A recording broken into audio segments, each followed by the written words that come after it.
Good morning, everyone. Today is Thursday, and our scripture for today is in Numbers chapter 11, verse 1. Now the people complained about their hardships in the hearing of the Lord, and when he heard them, his anger was arose.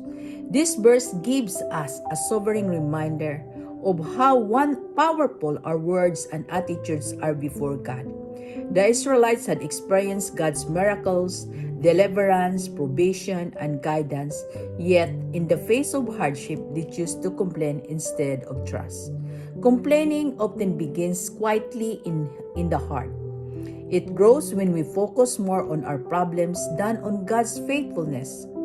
Hardships are real, and God understands our struggles, but He desires that we bring our burdens to Him with trust, not with a spirit of bitterness or ingratitude.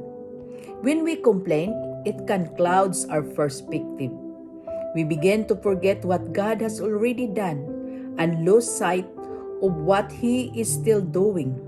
But when we choose gratitude, even in difficulty, our hearts shift. Faith rises, peace enters, and we begin to see God's hand at work again. God is not just concerned with what we say, He cares about the condition of our hearts. He invites us to come honestly before Him, but with humility, trust, and a thankful spirit. Instead of complaining, we are called to surrender, to trust, and to believe that God is still good even in challenging seasons. Let this be a reminder. Your situation may not change immediately, but your perspective can. And when your perspective changes, your faith grows stronger. So let us pray for today. Heavenly Father, we come before you with a humble heart, acknowledging that there are times we have complained instead of trusting you. Forgive us, Lord, for focusing on our hardships more than on your goodness.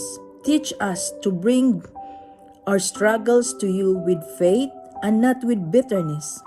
Help us to trust that you are working in every situation, even when we don't understand what is happening. Lord, change our heart. Replace our complaints with gratitude, our frustration with patience, and our doubt with faith. Open our eyes to see your blessings even in the middle of difficulty. Give us the strength to endure challenges with a spirit that honors you. Let our words reflect trust and not discouragement. Help us to remember all that you have done in our life and to hold on to your promises. Thank you, Lord, for your grace and patience with us. We choose today to trust you and to give thanks in all circumstances. In Jesus' name, amen. Have a blessed Thursday, everyone. Thank you for following my daily devotional prayer every morning. God bless you all.